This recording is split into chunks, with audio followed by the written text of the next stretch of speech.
Hello students, welcome to my channel. आज video रे तुम मानकर दशम श्रेणी इतिहास बहिर द्वितीय अध्याय चतुर्थ पाठ स्वतंत्र ओडिशा प्रदेशर प्रतिष्ठा चैप्टर टी प्रश्न उत्तर गुड़ी आलोचना करने।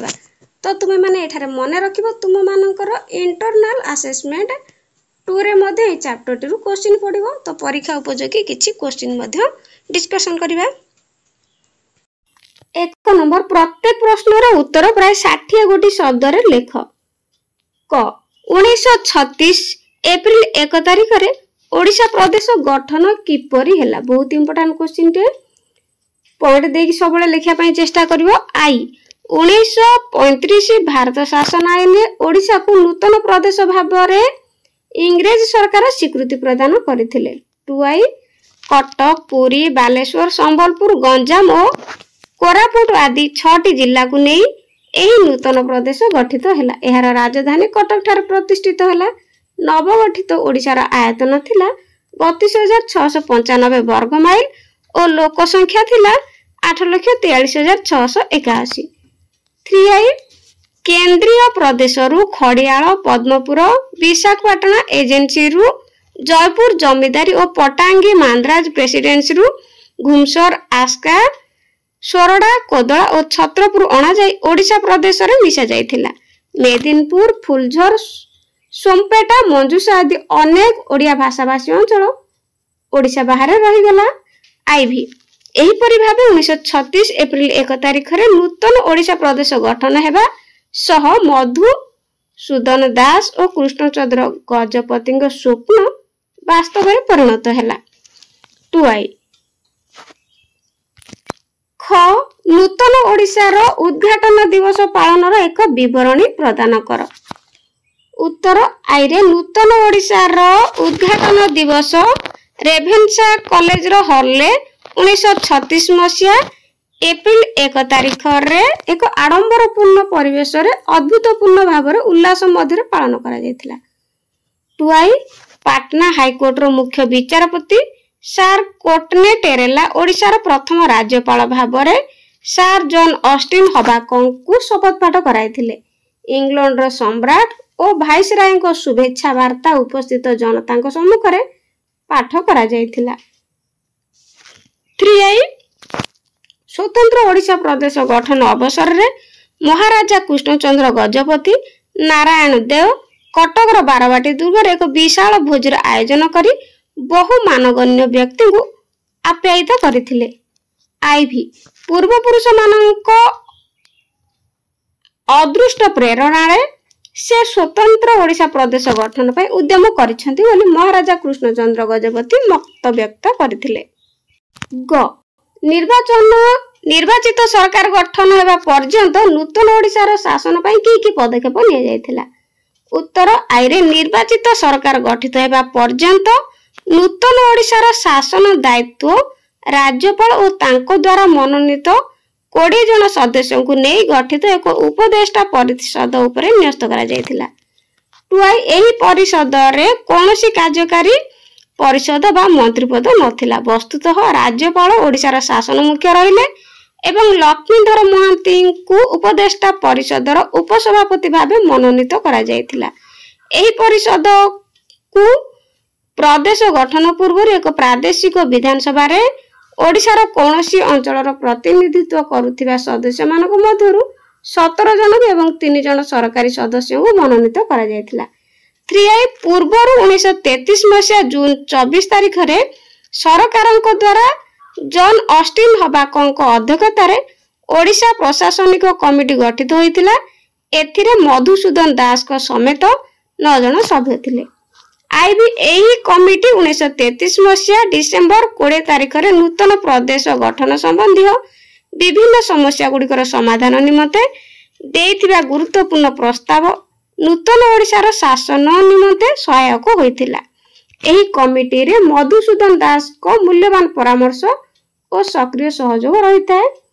नूतन ओडिशार प्रथम विधानसभा पई अनुष्ठित निर्वाचन रे एक विवरणी दियो। आई 1935 मसिया भारत शासन आईन अनुसार ओडिशा प्रादेशिक विधानसभा पई 1937 मसिया रे निर्वाचन करने को स्थिर करा जायतिला। ଜାତୀୟ କଂଗ୍ରେସ ଏହି ଆଇନର କେତେକ ତ୍ରୁଟିପୂର୍ଣ୍ଣ ନୀତିର ବିରୋଧ କରୁଥିଲେ ସୁଦ୍ଧା ଜାତୀୟ ସ୍ୱାର୍ଥ ଦୃଷ୍ଟିରୁ ନିର୍ବାଚନ ଲଢ଼ିବା ପାଇଁ ସ୍ଥିର କରିଥିଲା। 2. ସ୍ୱତନ୍ତ୍ର ଓଡ଼ିଶା ପ୍ରଦେଶର ପ୍ରଥମ ବିଧାନସଭାର ସମୁଦାୟ 60ଟି ଆସନ ମଧ୍ୟରୁ 56ଟି ପ୍ରତ୍ୟକ୍ଷ ଭାବେ ନିର୍ବାଚିତ ସଦସ୍ୟଙ୍କ ପାଇଁ ଓ 4ଟି ରାଜ୍ୟପାଳଙ୍କ ଦ୍ୱାରା ମନୋନୀତ ସଦସ୍ୟଙ୍କ ପାଇଁ ଉଦ୍ଦିଷ୍ଟ ଥିଲା। 3. 1937 ମସିହା ଜାନୁଆରୀ 18ରୁ 23 ପର୍ଯ୍ୟନ୍ତ 56ଟି ଆସନ ପାଇଁ ନିର୍ବାଚନ ଅନୁଷ୍ଠିତ ହେଲା। ଜାତୀୟ କଂଗ୍ରେସ ବ୍ୟତୀତ ଏହି ନିର୍ବାଚନରେ ପ୍ରତିଦ୍ୱନ୍ଦିତା କରୁଥିବା ଅନ୍ୟ ପ୍ରମୁଖ ଦଳଗୁଡ଼ିକ ଥିଲେ ମହାରାଜା କୃଷ୍ଣଚନ୍ଦ୍ର ଗଜପତିଙ୍କ ଜାତୀୟ ଦଳ, କନିକା ରାଜା ଶୈଳେନ୍ଦ୍ର ନାରାୟଣ ଭଞ୍ଜଦେଓଙ୍କ ସଂଯୁକ୍ତ ଦଳ ଓ ଖଲିକୋଟ ରାଜା ରାମଚନ୍ଦ୍ର ମର୍ଦ୍ଦରାଜଙ୍କ ସ୍ୱାଧୀନ ଦଳ। ଆଇଭି ଏତଦ୍ ବ୍ୟତୀତ କେତେକ ନିର୍ଦ୍ଦଳୀୟ ପ୍ରାର୍ଥୀ ମଧ୍ୟ ଏହି ନିର୍ବାଚନରେ ପ୍ରତିଦ୍ୱନ୍ଦିତା କରିଥିଲେ।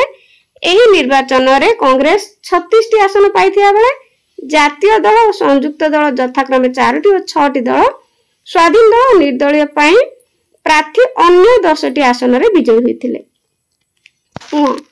1941 ମସିହାରେ ଗଠିତ ମିଳିତ ମନ୍ତ୍ରିମଣ୍ଡଳର ଗଠନ ଓ କାର୍ଯ୍ୟାବଳୀ ସମ୍ପର୍କରେ ଏକ ଟିପ୍ପଣୀ ଲେଖ।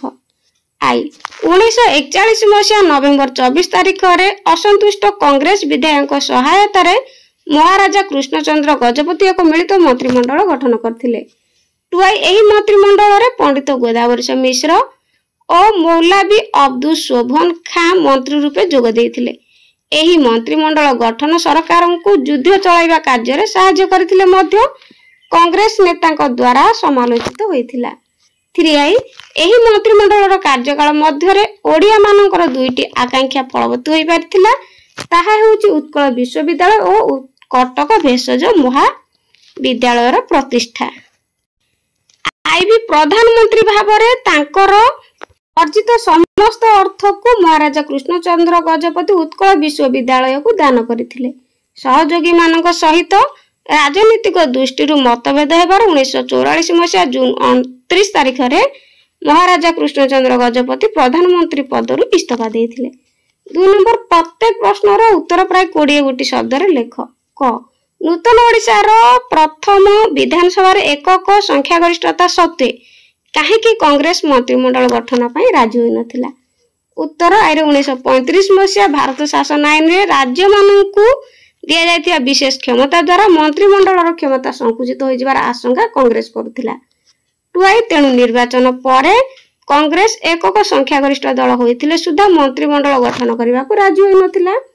ଖ ଓଡ଼ିଶାର ପ୍ରଥମ ପ୍ରଧାନମନ୍ତ୍ରୀ ମହାରାଜା କୃଷ୍ଣଚନ୍ଦ୍ର ଗଜପତିଙ୍କର ସମୟକାଳ କ'ଣ ଥିଲା? ଉତ୍ତର ଓଡ଼ିଶାର ପ୍ରଥମ ପ୍ରଧାନମନ୍ତ୍ରୀ ଭାବେ ମହାରାଜା କୃଷ୍ଣଚନ୍ଦ୍ର ଗଜପତି 1937 ମସିହା ଏପ୍ରିଲ 1 ତାରିଖରୁ 1937 ମସିହା ଜୁଲାଇ 13 ତାରିଖ ପର୍ଯ୍ୟନ୍ତ ଓଡ଼ିଶାର ପ୍ରଧାନମନ୍ତ୍ରୀ ଥିଲେ। 2. ଏହିପରି ଭାବେ ତାଙ୍କର କାର୍ଯ୍ୟକାଳ ସର୍ବମୋଟ 3 ମାସ 13 ଦିନ ଥିଲା। କଂଗ୍ରେସ କାହିଁକି ମନ୍ତ୍ରିମଣ୍ଡଳ ଗଠନ କରିବାକୁ ରାଜି ହେଲା ଏବଂ ବିଶ୍ୱନାଥ ଦାସ କେବେଠାରୁ ଓଡ଼ିଶାର ପ୍ରଧାନମନ୍ତ୍ରୀ ହେଲେ? ଉତ୍ତର ଆଇରେ ଗଭର୍ଣ୍ଣର ଜେନେରାଲଙ୍କ ପ୍ରାଦେଶିକ ମନ୍ତ୍ରିମଣ୍ଡଳ ଗୁଡ଼ିକ ପ୍ରତି ସହଯୋଗ ପରେ କଂଗ୍ରେସ ମନ୍ତ୍ରିମଣ୍ଡଳ ଗଠନ କରିବାକୁ ରାଜି ହୋଇଥିଲା। 2. 1937 ମସିହା ଜୁଲାଇ 19 ତାରିଖ ଦିନ ବିଶ୍ୱନାଥ ଦାସ ଓଡ଼ିଶାର ପ୍ରଧାନମନ୍ତ୍ରୀ ଭାବେ ଶପଥ ଗ୍ରହଣ କରିଥିଲେ। ଆଇଭି ବିଶ୍ୱନାଥ ଦାସଙ୍କ ମନ୍ତ୍ରିମଣ୍ଡଳରେ ଥିବା ଅନ୍ୟ 2 ଜଣ ମନ୍ତ୍ରୀ କିଏ? ଅନ୍ୟ 2 ଜଣ ମନ୍ତ୍ରୀ ହେଲେ ନିତ୍ୟାନନ୍ଦ କାନୁନଗୋ ଓ ବୋଧରାମ ଦୁବେ। ଏ 2 ଜଣଙ୍କ ନାମ ମନେ ରଖିବ। ଓଡ଼ିଶାର ପ୍ରଥମ ବିଧାନସଭାର ବାଚସ୍ପତି ଓ ଉପବାଚସ୍ପତି କିଏ? ଗୁଡ଼ିକ ପିଲାମାନେ ଇମ୍ପୋର୍ଟାଣ୍ଟ କ୍ୱେଶ୍ଚିନ୍ ମନେ ରଖିବ, ସର୍ଟ କ୍ୱେଶ୍ଚିନ୍ ପଡ଼ିବ। ତ ଓଡ଼ିଶାର ପ୍ରଥମ ବିଧାନସଭାର ବାଚସ୍ପତି ହେଲେ ମୁକୁନ୍ଦ ପ୍ରସାଦ ଦାସ ଓ ଉପବାଚସ୍ପତି ଥିଲେ ନନ୍ଦକିଶୋର ଦାସ। ବିଶ୍ୱନାଥ ଦାସଙ୍କ ମନ୍ତ୍ରିମଣ୍ଡଳ କେବେ ଓ କାହିଁକି ଇସ୍ତଫା ଦେଇଥିଲେ? ଉତ୍ତର ଦ୍ୱିତୀୟ ବିଶ୍ୱଯୁଦ୍ଧ ଆରମ୍ଭ ହେବାର ଅଳ୍ପ ଦିନ ପରେ କଂଗ୍ରେସ ମନ୍ତ୍ରିମଣ୍ଡଳ ଇଂରେଜ ସରକାରଙ୍କ ଯୁଦ୍ଧ ନୀତି ବିରୋଧରେ ପ୍ରତିବାଦ କରିଥିଲା, ଯାହାର ଫଳସ୍ୱରୂପ ବିଶ୍ୱନାଥ ଦାସଙ୍କ ମନ୍ତ୍ରିମଣ୍ଡଳ 1939 ମସିହା ନଭେମ୍ବର ମାସରେ ଇସ୍ତଫା ଦେଇଥିଲା। 6. ଅଷ୍ଟିନ ହବାକଙ୍କ ପରେ କିଏ ଓଡ଼ିଶାର ରାଜ୍ୟପାଳ ଦାୟିତ୍ୱ ନେଇଥିଲେ? ମନେ ରଖିବ, ଅଷ୍ଟିନ ହବାକଙ୍କ ପରେ ୱିଲିୟମ ଲୁଇସ୍ 1941 ମସିହା ଏପ୍ରିଲ 1 ତାରିଖରେ ଓଡ଼ିଶାର ରାଜ୍ୟପାଳ ଦାୟିତ୍ୱ ନେଇଥିଲେ। କୃଷ୍ଣଚନ୍ଦ୍ର ଗଜପତିଙ୍କ ମିଳିତ ମନ୍ତ୍ରିମଣ୍ଡଳରେ ଥିବା ଅନ୍ୟ 2 ଜଣ ମନ୍ତ୍ରୀଙ୍କର ନାମ। ତ ଅନ୍ୟ 2 ଜଣ ମନ୍ତ୍ରୀ ହେଲେ ପଣ୍ଡିତ ଗୋଦାବରୀଶ ମିଶ୍ର ଏବଂ ମୌଲବୀ ଅବଦୁଲ ଶୋଭନ ଖାଁ ମନ୍ତ୍ରୀ ରୂପେ ଯୋଗ ଦେଇଥିଲେ। ଝ କୃଷ୍ଣଚନ୍ଦ୍ର ଗଜପତିଙ୍କ ମିଳିତ ମନ୍ତ୍ରିମଣ୍ଡଳ ଦ୍ୱାରା ଓଡ଼ିଆ ମାନଙ୍କର କେଉଁ ଦୁଇଟି ଆକାଂକ୍ଷା ଫଳବତୀ ହୋଇଥିଲା? ଉତ୍ତର କୃଷ୍ଣଚନ୍ଦ୍ର ଗଜପତିଙ୍କ ମିଳିତ ମନ୍ତ୍ରିମଣ୍ଡଳ ଦ୍ୱାରା ଓଡ଼ିଆ ମାନଙ୍କର ଦୁଇଟି ଆକାଂକ୍ଷା ଫଳବତୀ ହୋଇପାରିଥିଲା। ତାହା ହେଲା ଉତ୍କଳ ବିଶ୍ୱବିଦ୍ୟାଳୟ ଓ କଟକରେ ଭେଷଜ ମହାବିଦ୍ୟାଳୟ ପ୍ରତିଷ୍ଠା। Important question. ନିୟ ହରେକୃଷ୍ଣ ମହତାବଙ୍କ ମନ୍ତ୍ରିମଣ୍ଡଳ ସମୟର ଉଲ୍ଲେଖନୀୟ କାର୍ଯ୍ୟ କଣ ଥିଲା? ଉତ୍ତର ହରେକୃଷ୍ଣ ମହତାବଙ୍କ ମନ୍ତ୍ରିମଣ୍ଡଳ ସମୟରେ ଉଲ୍ଲେଖନୀୟ କାର୍ଯ୍ୟ ଥିଲା ଗଡ଼ଜାତ ମିଶ୍ରଣ, ହୀରାକୁଦ ନଦୀବନ୍ଧ ଯୋଜନାର ଆରମ୍ଭ ଓ ଭୁବନେଶ୍ୱରରେ ଓଡ଼ିଶାର ନୂଆ ରାଜଧାନୀ ପ୍ରତିଷ୍ଠା। 3 ନମ୍ବର ପ୍ରତ୍ୟେକ ପ୍ରଶ୍ନର ଉତ୍ତର ଗୋଟିଏ ଗୋଟିଏ ବାକ୍ୟରେ ଉତ୍ତର ଦିଅ। କ ନୂତନ ଓଡ଼ିଶାର ରାଜଧାନୀ କେଉଁଠାରେ ଅବସ୍ଥାପିତ ହୋଇଥିଲା? ବହୁତ ଇମ୍ପୋର୍ଟାଣ୍ଟ କ୍ୱେଶ୍ଚିନ୍ ଟେ ମନେ ରଖିବ। ନୂତନ ଓଡ଼ିଶାର ରାଜଧାନୀ କଟକ ଠାରେ ଅବସ୍ଥାପିତ ହୋଇଥିଲା। ख ନୂତନ ଓଡ଼ିଶାର ଆୟତନ କେତେ ଥିଲା? ବହୁତ ଇମ୍ପୋର୍ଟାଣ୍ଟ। ନୂତନ ଓଡ଼ିଶାର ଆୟତନ 32,695 ବର୍ଗ ମାଇଲ ଥିଲା। ଗ କେଉଁ ସ୍ଥାନରେ ନୂତନ ଓଡ଼ିଶାର ଉଦ୍ଘାଟନ ଉତ୍ସବ ଅନୁଷ୍ଠିତ ହୋଇଥିଲା?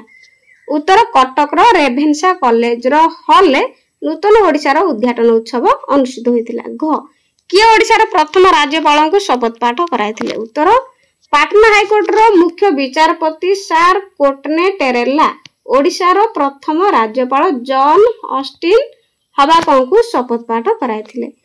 ଓ କାହା ଅଧ୍ୟକ୍ଷତାରେ ଓଡ଼ିଶା ପ୍ରଶାସନିକ କମିଟି ଗଠିତ ହୋଇଥିଲା?